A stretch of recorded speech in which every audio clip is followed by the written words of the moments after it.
ನಾವು ಪುರದಮ್ಮನ ದೇವಸ್ಥಾನದ ಬಗ್ಗೆ ಹೇಳೋದಾದ್ರೆ ನಾವು ಅಬ್ಸರ್ವ್ ಮಾಡಿರ್ಬೋದು, ಪುರದಮ್ಮ ದೇವಿ ಚೌಡೇಶ್ವರಿ ದೇವಿ ಅಂತ ಹೆಸರಿದೆ. ಸೊ ತಾಯಿಯ ಮೂಲತಃ ಹೆಸರು ಬಂದು ಚೌಡೇಶ್ವರಿ ದೇವಿ ಅಂತಾನೆ ಈಗ ಪುರದಮ್ಮ ದೇವಿಯಾಗಿ ಬದಲಾಗಿದೆ. ಹೇಗೆ ಬದಲಾಯಿತು, ಯಾವ ಕಾರಣಕ್ಕೆ ಬದಲಾಯಿತು, ಚೌಡೇಶ್ವರಿ ದೇವಿ ಅಂತ ಇದ್ದಂತಹ ಹೆಸರು ಪುರದಮ್ಮ ದೇವಿಯಾಗಿ ಹೇಗೆ ಬದಲಾಯಿತು ನೋಡ್ಕೊಳ್ಳೋಣ.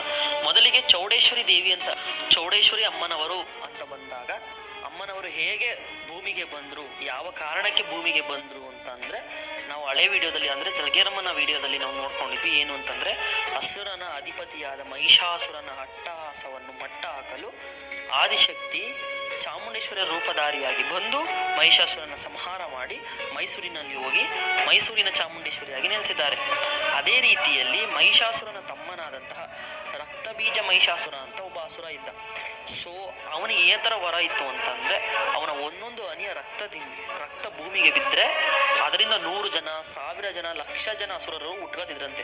ಸೊ ಅದನ್ನ ಮಟ್ಟ ಹಾಕಲು ತಾಯಿ ಚಾಮುಂಡೇಶ್ವರಿಯ ತಂಗಿಯಾದಂತಹ ಚೌಡೇಶ್ವರಿ ದೇವಿಯು ಸಂಹಾರ ಮಾಡಲು ಭೂಮಿಗೆ ಬರ್ತಾರೆ. ಅವನಿಗೆ ವರ ಇದ್ದ ಕಾರಣ ತಾಯಿ ತನ್ನ ನಾಲ್ಗೆನ್ನ ಧರೆ ಮೇಲೆ ಹಾಸಿ ಅದರ ಮೇಲೆ ಮಹಿಷಾಸುರನ ಎದೆಯ ಮೇಲೆ ತನ್ನ ಎಡಗಪಾದವನ್ನು ಇಟ್ಟು ಬಲಗೈನಿಂದ ಶೂಲವನ್ನು ಹಿಡಿದು ರಕ್ತಬೀಜ ಮಹಿಷಾಸುರನ ಸಂಹಾರ ಮಾಡಿದಾಳೆ ಅಂತೇಳಿ ಒಂದು ಪದ್ಧತಿ ಅಥವಾ ಐತಿಹ್ಯ ಇದೆ. ಸೊ ಈ ಒಂದು ಕಾರಣಕ್ಕಾಗಿಯೇ ಚೌಡೇಶ್ವರಿ ಅಮ್ಮನವರು ಭೂಮಿಗೆ ಬಂದಂತಹ ಒಂದು ಸಂಗತಿ.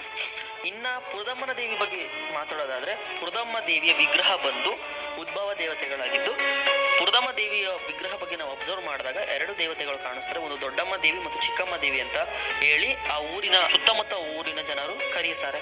ದೊಡ್ಡಮ್ಮ ದೇವಿ ಅಂತ ಬಂದಾಗ ಒಂದು ದೇವತೆ ಆನೆ ಮೇಲೆ ಸವಾರಿ ಮಾಡುತ್ತಿದ್ರೆ, ಇನ್ನೊಂದು ದೇವಿ ಕೋಣ ಮೇಲೆ ಸವಾರಿ ಮಾಡ್ತಾ ಇದ್ದಾಳೆ. ಇನ್ನ ನಾನು ಅವಾಗಲೇ ಹೇಳಿದ್ದೆ ಮೂಲತಃ ಹೆಸರು ಬಂದು ಚೌಡೇಶ್ವರಿ ಅಂತಿದ್ದು. ಯಾಕೆ ಇವಾಗ ಪುರದಮ್ಮ ಆಯ್ತು ಅಂತಂದ್ರೆ ಮೊದಲಿಗೆ ಈ ಪ್ರಾಂಗಣದ ಹೆಸರು ಬಂದು ರಾಮೇದೇವ್ರ ಪುರ ಅಂತ ಹೆಸರಿತ್ತಂತೆ. ಸೊ ರಾಮೇದೇವರ ಪುರ ಇದ್ದಂತಹ ಹೆಸರು ಕಾಲಕ್ರಮೇಣ ಇಲ್ಲಿಗೆ ಭಕ್ತಾದಿಗಳು ಬಂದು ಆ ಊರಿನ ಜನಗಳಿಗಿಂತ ಆಚ ಕಡೆಯಿಂದ ಬರೋ ಜನಗಳೇ ಜಾಸ್ತಿ.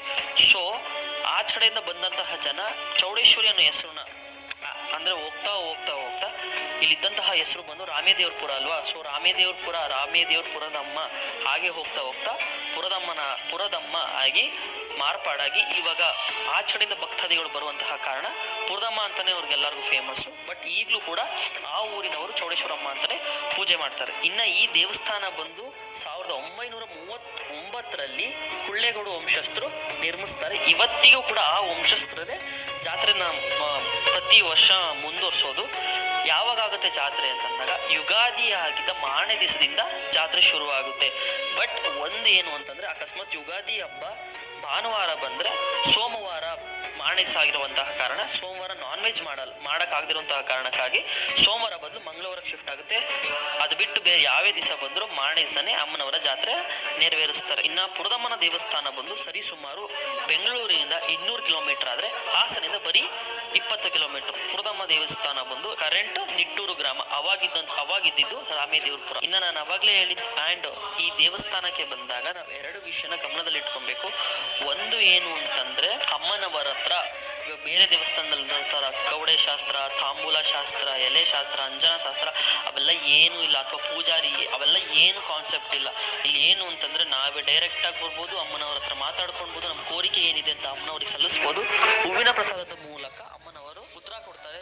ಆಗುತ್ತೆ ಅಂದಾಗ ಬಲಗಡೆ ಕೊಡ್ತಾರೆ, ಆಗಲ್ಲ ಅಂತಂದಾಗ ಎಡಗಡೆ ಕೊಡ್ತಾರೆ.